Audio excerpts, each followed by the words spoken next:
Bem-vindo ao estúdio Uniceub, produzido pelo Laboratório de Telejornalismo do Centro Universitário de Brasília. Este programa é transmitido pela TV Uniceub. Eu sou Henrique Moreira e você é o meu convidado especial.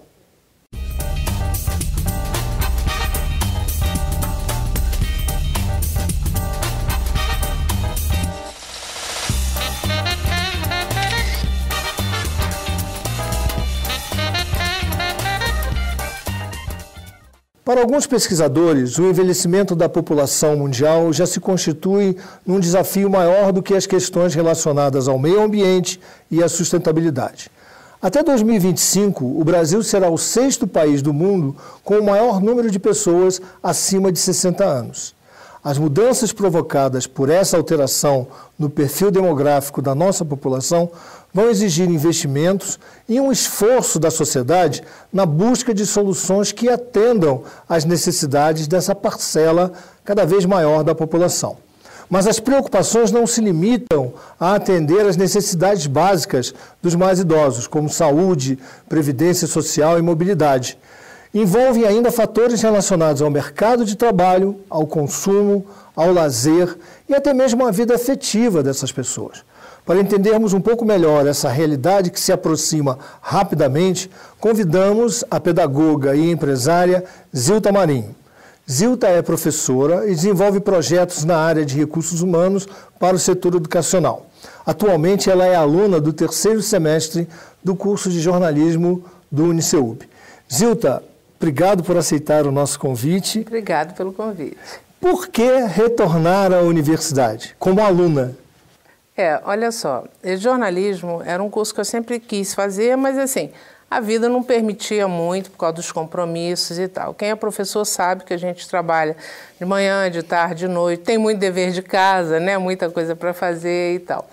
E à medida que você vai vivendo e vai envelhecendo, você continua sentindo a necessidade de ser produtivo. Só que você tem que ir mudando um pouco o tipo dessa produtividade. Então, por exemplo, para você ser um professor hoje, você continua trabalhando com sala de aula, você tem alguns compromissos de horário e tudo mais, tem um trânsito louco, né? E você corre contra aquele relógio e tudo mais. Com isso, eu fui pensando o que eu vou fazer, né? Porque a saúde mental da gente depende muito do quanto a gente está engajado e do quanto a gente produz. O cérebro precisa continuar trabalhando, né? Tem que funcionar. Tem que funcionar e tem que ser estimulado para isso. É um exercício diário, né, do pensar. E aí, quando eu fiz 40 anos de profissão, falei, agora chega. 40 anos de profissão? Profissão. Esse ano eu completei 41, né, de profissão. Então, eu falei, eu vou fazer o que eu queria. E por que o jornalismo? Porque eu consigo conciliar tudo que eu já estudei, tudo que eu já produzi, um interesse maior pela escrita, né? Eu sempre fui uma leitora voraz de jornais e tal. Meu domingo, assim, enquanto todo mundo está dormindo, eu faço meu café e saio devorando todos os jornais, né? O meu momento é esse. Então eu falei, eu vou entrar nesse mundo e vou voltar para a universidade, aproveitar o que eu já sei, os conteúdos, o gosto pela leitura e pela escrita, e vou passar a produzir, contribuindo de uma forma diferente para o processo de educar, né? Porque a informação ainda é uma forma de você chegar nas pessoas e transformar os universos que precisam ser transformados aí de uma forma positiva. Pois é, justamente vamos a partir dessa sua concepção, né, sobre informação. Esse aumento na expectativa de vida das pessoas, né, como a gente viu, tem causado aí preocupação e vai exigir providências que precisam ser tomadas rapidamente. Não só no sentido de preparar a sociedade para lidar com essa realidade, como proporcionar a essas pessoas que vão chegar lá, né, como nós, né, as melhores condições possíveis, né, para ter uma vida produtiva, enfim. O Brasil está preparado para isso? Você, com a sua experiência de educadora, de produzir projetos educacionais ligados à educação continuada. Nós estamos preparados para essa realidade? Não. Assim, eu vejo que a gente está num período de transformação, né? O velho, digamos assim, né? Como a turma chama. O velho esse negócio de melhor idade é meio complicado. É meio complicado. Não sei se é melhor não, mas enfim.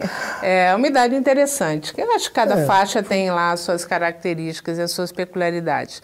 Mas você ter 60 anos hoje não é a mesma coisa de ter 60 anos há 20 anos atrás, né? A medicina evoluiu, o sistema de comunicação fez com que você também se forçasse a ficar ligado em mais alguma coisa, mesmo que você faça uma opção por ser um velhinho tradicional, ou uma velhinha de ficar em casa, fazendo tricô, qualquer coisa assim, você vai ter que ir ao banco, você vai ter que usar um cartão, e você vai ter que usar uma senha para você receber sua aposentadoria. No mínimo, vai na internet para pegar uma receita nova de tricô. Para pegar uma receita. Ou, por exemplo, se você vai fazer um exame médico normal, você hoje pega os resultados pela internet, mediante uma senha. Então, assim, a gente está num mundo que a gente não pode mais fazer determinadas escolhas, tipo, vou para uma casinha no interior, eu posso até ir, mas vai depender um pouco do temperamento, né?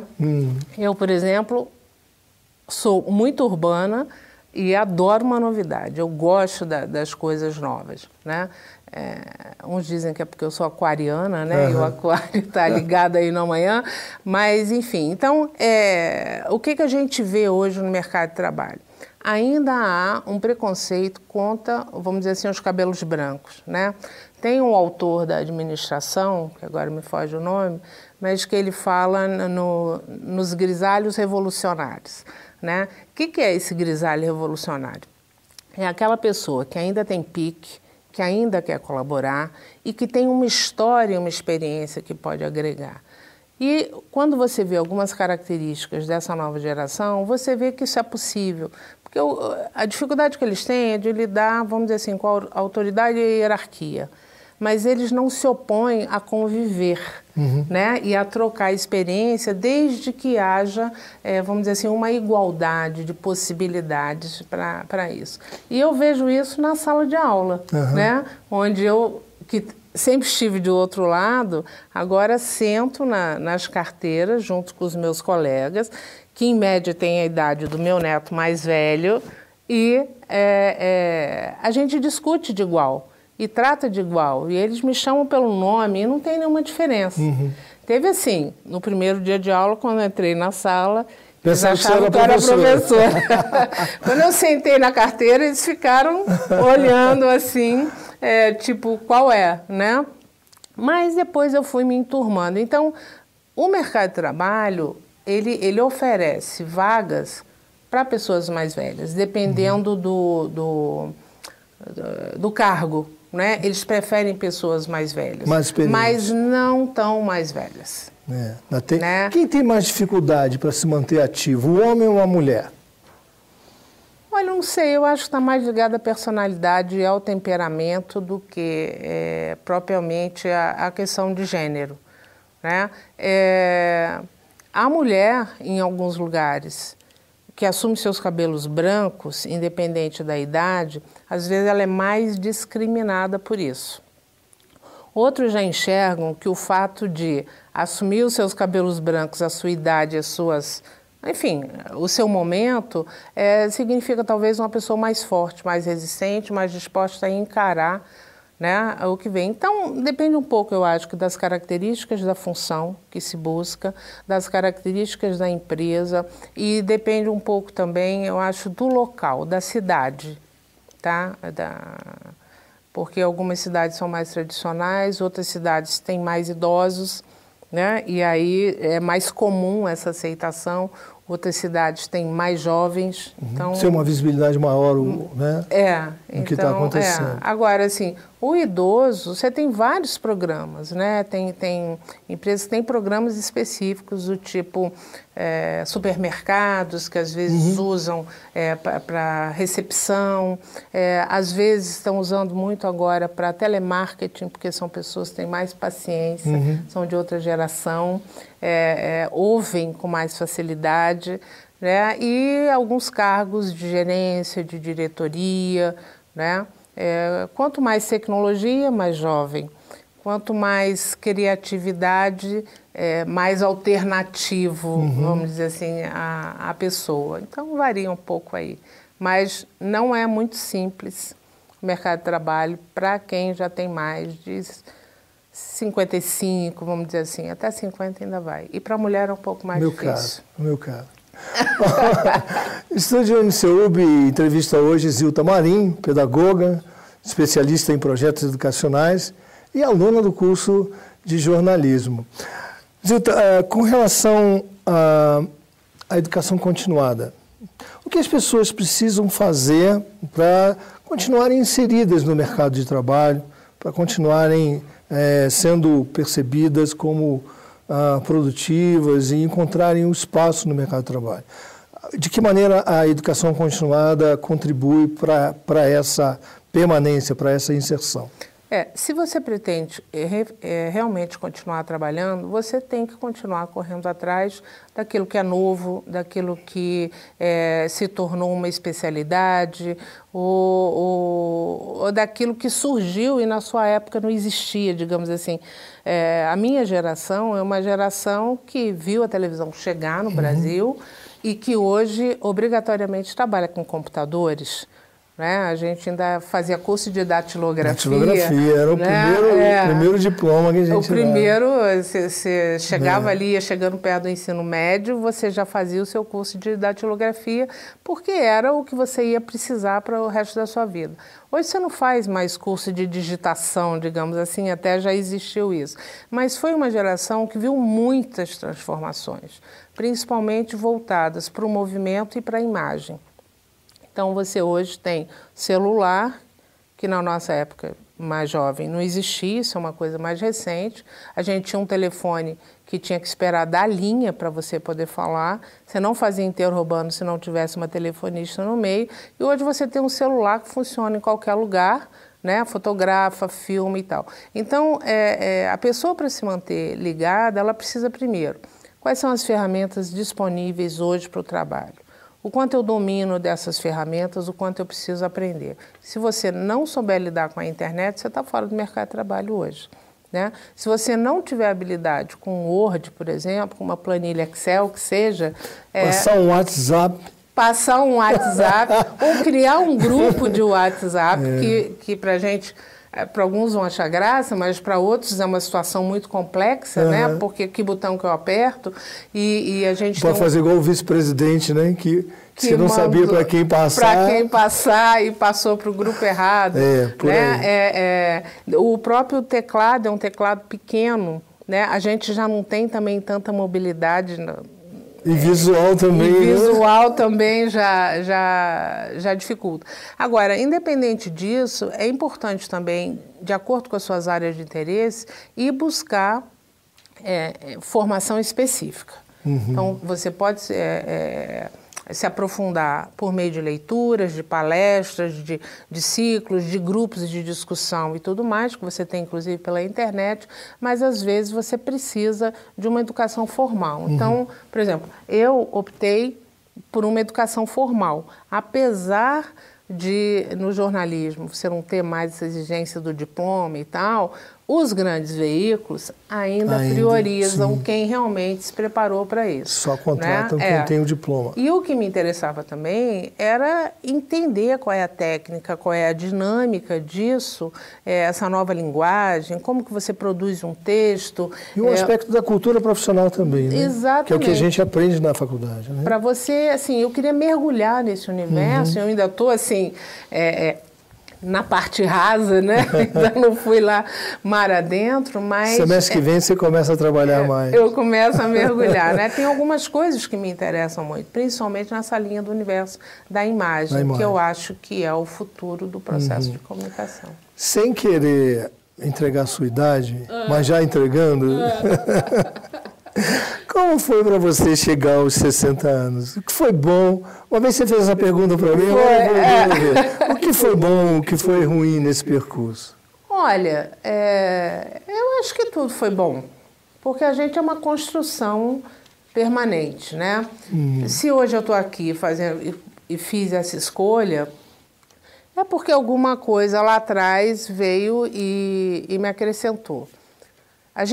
Eu vivi assim muitas situações diferentes, momentos políticos diferentes, cidades diferentes, né? Filhos, netos, turmas diferentes que eu peguei, conteúdos diferentes que eu tive que lidar.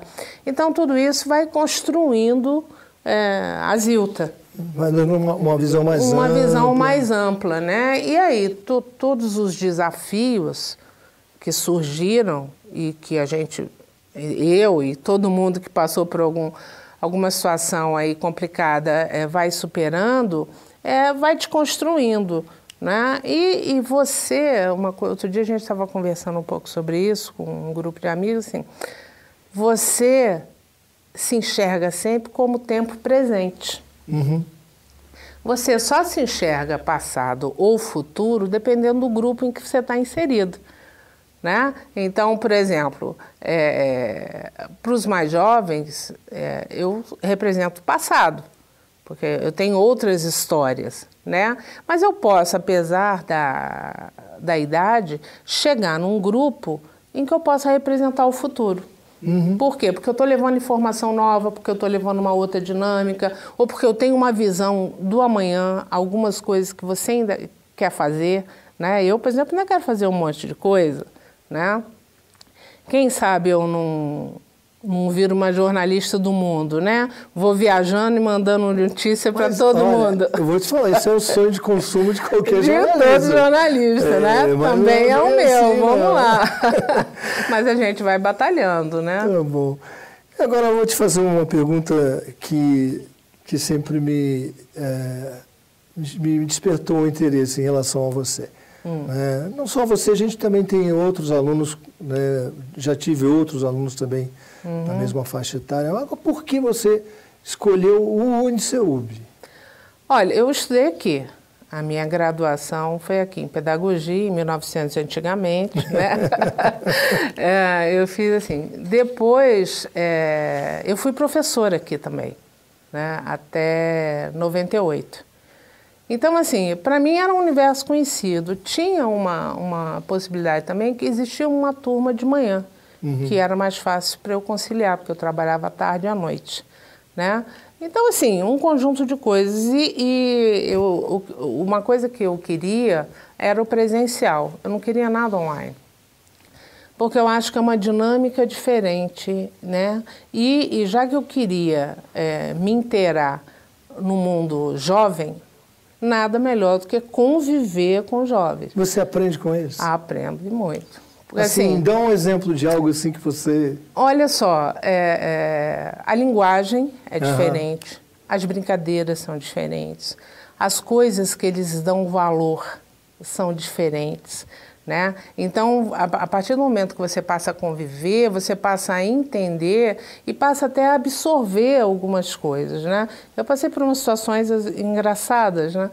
O professor Guilherme, que é jovem, né? E que estava lá com teorias da comunicação, ele projetou uma série de imagens e numa das imagens tinha lá uma figura e embaixo estava assim, VLW.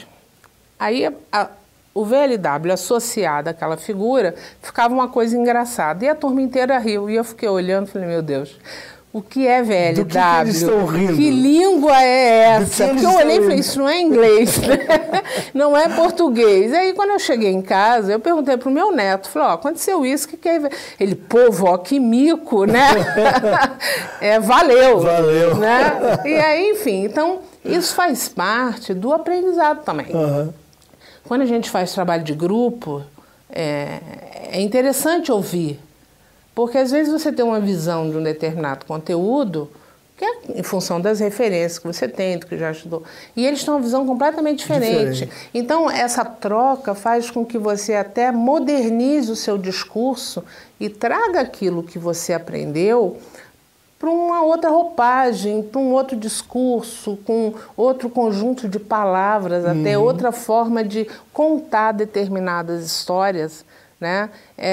Então, assim, o inserir-se, você falou do mercado de trabalho, então, faz parte desse novo mercado de trabalho você saber conviver com essas pessoas de idade diferente, interesses diferentes, vocabulários diferentes. Legal. VLW, valeu. Valeu. Zilda, olha, muito obrigado por você ter aceitado o nosso convite. Espero tê-la aqui novamente, né, em outras oportunidades. E agradecer a sua disponibilidade. Foi uma conversa muito interessante. Eu também agradeço e fica aí o recado, né, que a vida começa aos 40. Então, e fica melhor aos 60. Aos 60, porque aos 60 a gente está na plenitude, equivale aos antigos 20, né? Que ótimo. Então, VLW. VLW. Olha, lembramos que Estúdio Uniceub é produzido pelo Laboratório de Telejornalismo do Centro Universitário de Brasília e transmitido pela TV Uniceub. Eu sou Henrique Moreira, agradeço a sua companhia. Até o próximo Estúdio Uniceub. TV Uniceub, feita por profissionais de verdade.